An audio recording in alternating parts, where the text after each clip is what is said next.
Tiberias, Arabic, Abaria, Ancient Greek, Tau iota beta epsilon rho iota alpha sigma. Tiberias is an Israeli city on the western shore of the Sea of Galilee, Lower Galilee. Established in 20 CE, it was named in honor of the Emperor Tiberias. Tiberias was venerated in Judaism from the middle of the 2nd century CE and since the 16th century has been considered one of Judaism's 4 holy cities, along with Jerusalem, Hebron and Safed. In the 2nd–10th centuries, Tiberias was the largest Jewish city in the Galilee and the political and religious hub of the Jews of Israel. It has been known for its hot springs, believed to cure skin and other ailments, for thousands of years. History. See Diocese of Tiberias for ecclesiastical history. Roman period. Tiberias was founded sometime around 20 CE in Herodian Tetrarchy of Galilean Perea by the Roman client King Herod Antipas, son of Herod the Great. Herod Antipas made it the capital of his realm in the Galilee and named it for the Roman Emperor Tiberius.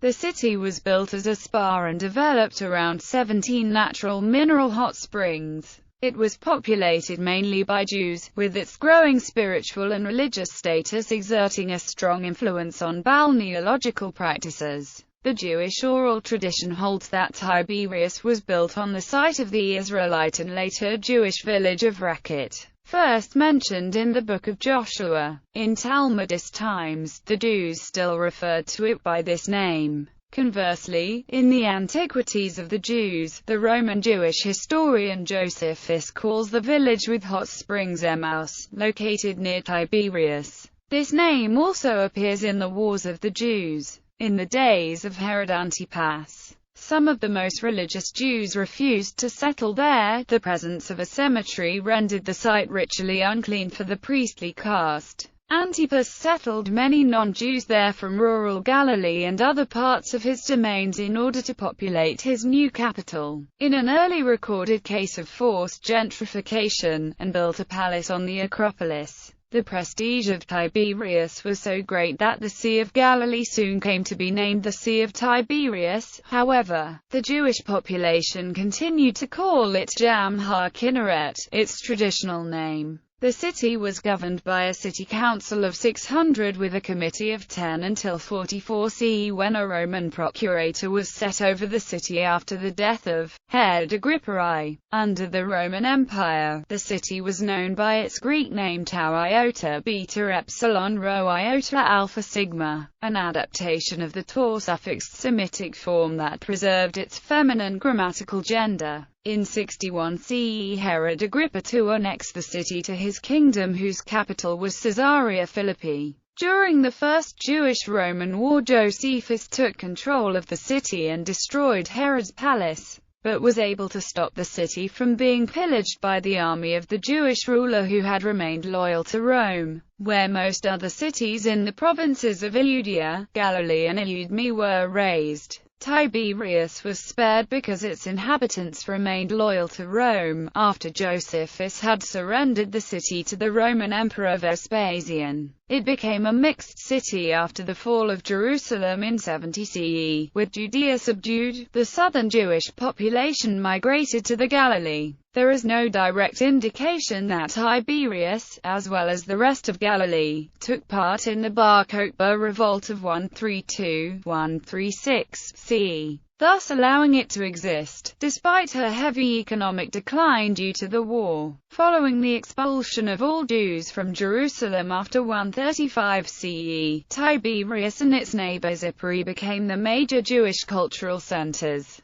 competing for status and recognition with Babylon, Alexandria, Aleppo and the Persian Empire. In 145 CE, Rabbi Shimon bar Yochai, who was very familiar with the Galilee, hiding there for over a decade, cleansed the city of ritual impurity, allowing the leadership of the people to resettle there from Judea province, where they were fugitives. The Sanhedrin, the Jewish court, also fled from Jerusalem during the Great Jewish Revolt against the Roman Empire, and after several attempted moves, in search of stability, eventually settled in Tiberias in about 150 CE. It was to be its final meeting place before its disbanding in the early Byzantine period. From the time when Yochan and Bar Nafcha settled in Tiberias, the city became the focus of Jewish religious scholarship in the land. The Mishnah was probably compiled in Tiberias by Rabbi Judah Hanasi around 200 CE. The Jerusalem Talmud would follow, being compiled by Rabbi Jochanan between 230–270 CE. The 13 synagogues served the spiritual needs of a growing Jewish population. Byzantine rule in the 6th century, Tiberias was still the seat of Jewish religious learning. In light of this, a letter of Syriac Bishop Simeon of Beth Asher urged the Christians of Palestine to seize the leaders of Judaism in Tiberias,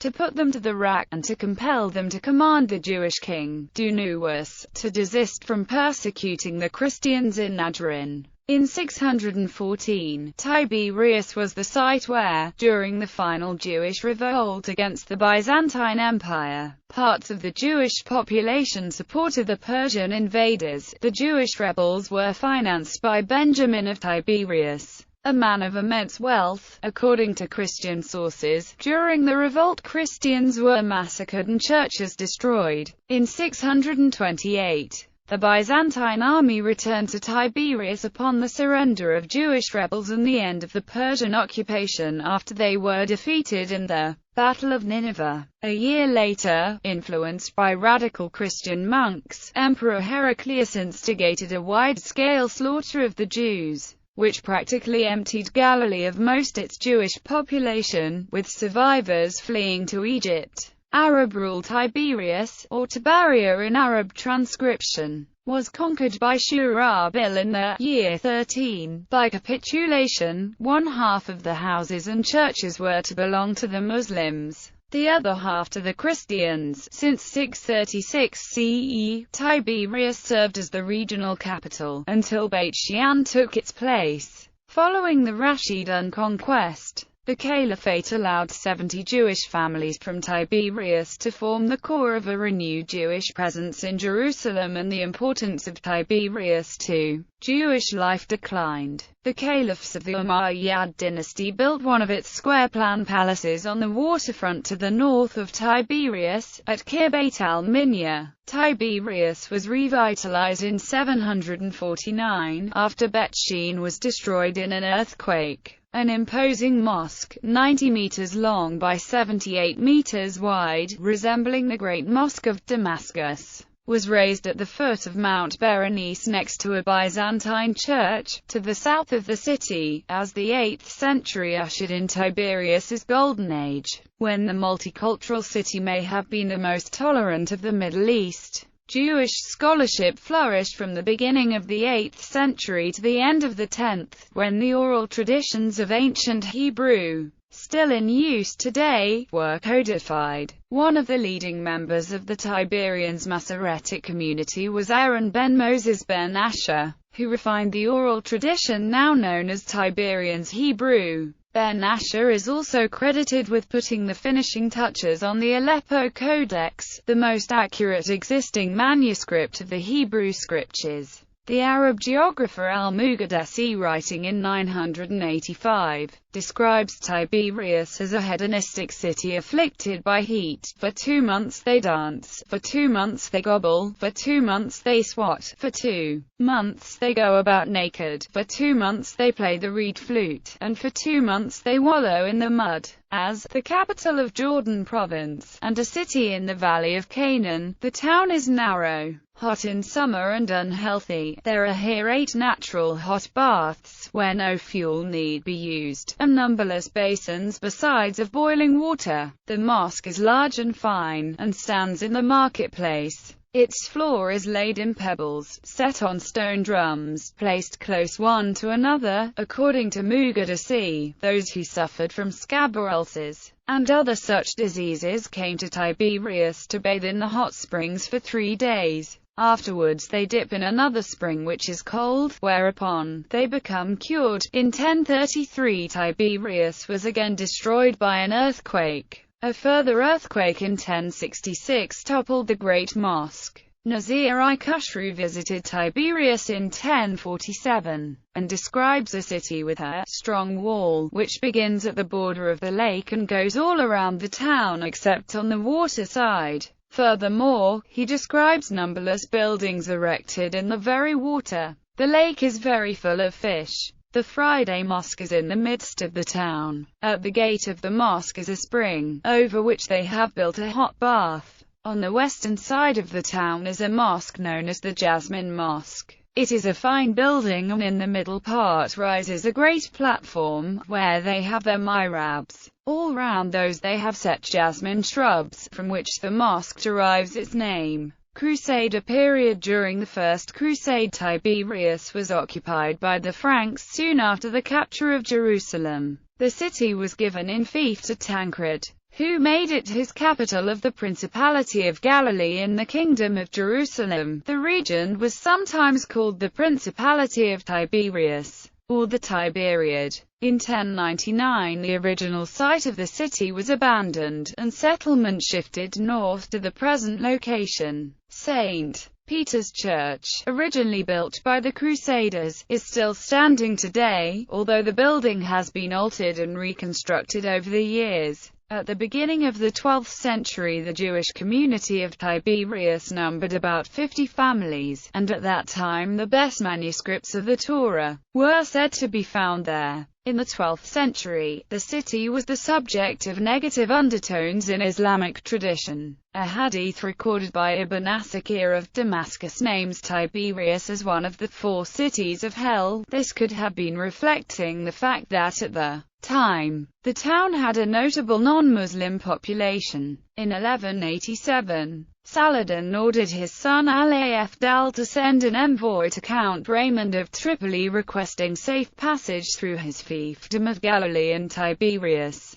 Raymond was obliged to grant the request under the terms of his treaty with Saladin. Saladin's force left Caesarea Philippi to engage the fighting force of the Knights Templar. The Templar force was destroyed in the encounter. Saladin then besieged Tiberias. After 6 days the town fell. On July 4, 1187, Saladin defeated the Crusaders coming to relieve Tiberias at the Battle of Hattin, 10 kilometers outside the city. However, during the Third Crusade, the Crusaders drove the Muslims out of the city and reoccupied it. Rabbi Moshe ben Maimon, also known as Rambam, a leading Jewish legal scholar, philosopher and physician of his period, died in 1204 in Egypt and was later buried in Tiberias. His tomb is one of the city's important pilgrimage sites. Yakut, writing in the 1220s, described Tiberias as a small town, long and narrow. He also describes the hot salt springs, over which they have built hammams which use no fuel. Mamluk rule. In 1265 the Crusaders were driven from the city by the Egyptian Mamluks, who ruled Tiberias until the Ottoman conquest in 1516. Ottoman era. As the Ottoman Empire expanded along the southern Mediterranean coast under Great Sultan Selim I, the Reyes Católicos began establishing Inquisition commissions. The Sultan encouraged them to settle in Palestine. In 1558, a Portuguese-born Marano, Dona Gracia, was granted tax-collecting rights in Tiberias and its surrounding villages by Suleiman the Magnificent. She envisaged the town becoming a refuge for Jews and obtained a permit to establish Jewish autonomy there. In 1561 her nephew Joseph Nassi, Lord of Tiberias, encouraged Jews to settle in Tiberias. Securing a firman from the Sultan, he and Joseph ben Adruv rebuilt the city walls and laid the groundwork for a textile industry, planting mulberry trees and urging craftsmen to move there. Plans were made for Jews to move from the Papal States, but when the Ottomans and the Republic of Venice went to war, the plan was abandoned. In 1624, when the Sultan recognized Fakhr al-Din II as Lord of Arabistan, The Druze leader made Tiberias his capital. The 1660 destruction of Tiberias by the Druze resulted in abandonment of the city by its Jewish community. Unlike Tiberias, the nearby city of Saif recovered from its destruction, and wasn't entirely abandoned, remaining an important Jewish center in the Galilee. In the 1720s, the Arab ruler Zahir al-Umar, of the Zaydani clan, fortified the town and signed an agreement with the neighboring Bedouin tribes to prevent looting.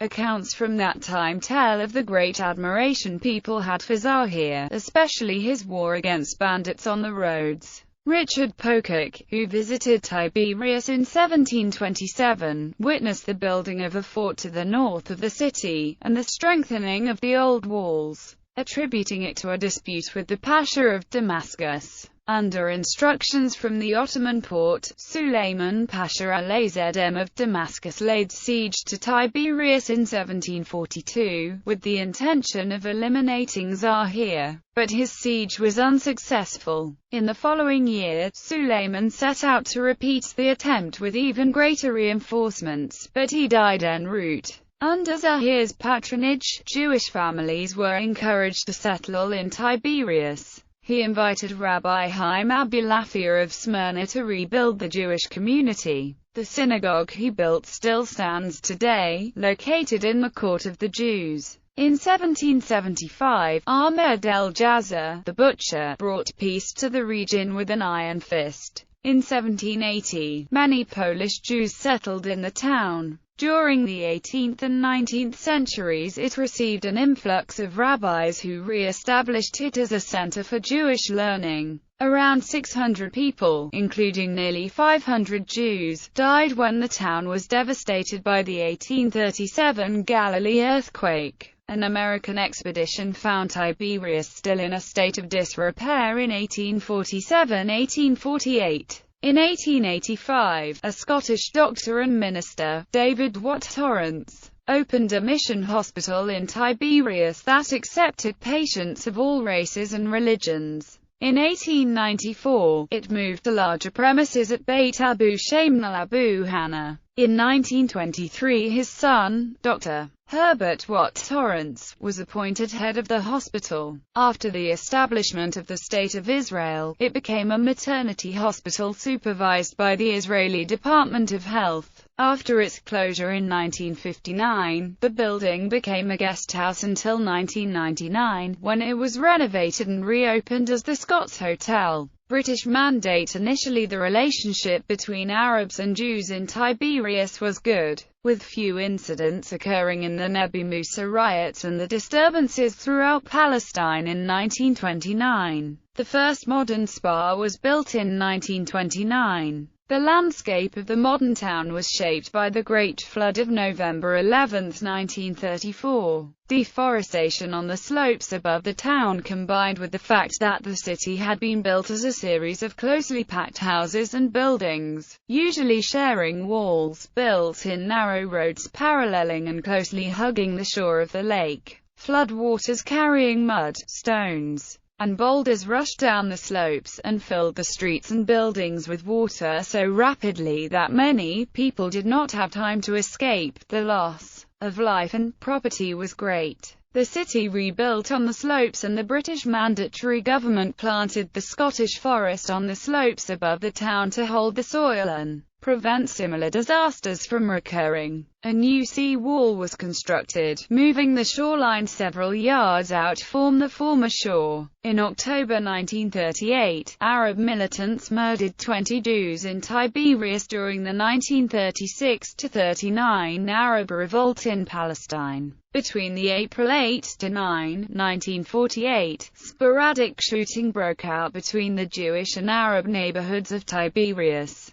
On April 10, the Haganah launched a mortar barrage, killing some Arab residents. The local National Committee refused the offer of the Arab Liberation Army to take over defense of the city, but a small contingent of outsider regulars moved in. During April 10–17, the Haganah attacked the city and refused to negotiate a truce, while the British refused to intervene. Newly arrived Arab refugees from Nasir ad-Din told of the civilians there being killed, news which brought panic to the residents of Tiberias. The Arab population of Tiberias was evacuated under British military protection on 18 April 1948. Widespread looting of the Arab areas by the Jewish population had to be suppressed by force by the Haganah and Jewish police, who killed or injured several looters. At the end of the year, Ben-Gurion was staying in Tiberias when U.S. Ambassador to Israel, James MacDonald, called to see him on 30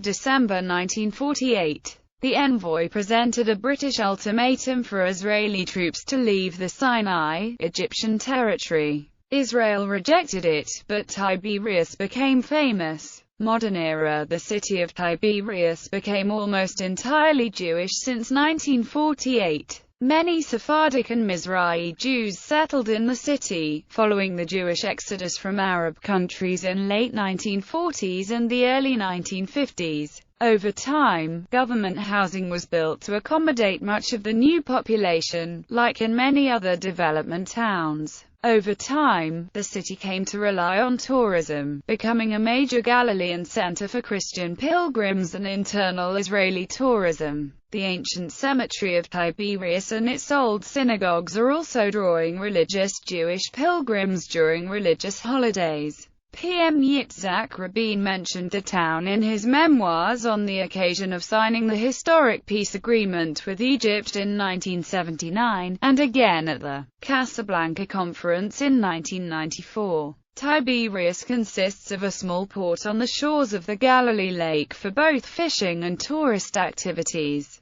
Since the 1990s, the importance of the port for fishing was gradually decreasing, with the decline of the Tiberias lake level, due to continuing droughts and increased pumping of fresh water from the lake. It is expected that the Lake of Tiberias will regain its original level, with the full operational capacity of Israeli desalination facilities by 2014. Plans are underway to expand the city with a new neighborhood, Kiryat Sands, built on a slope on the western side of the Kinneret and catering exclusively to Haredi Jews.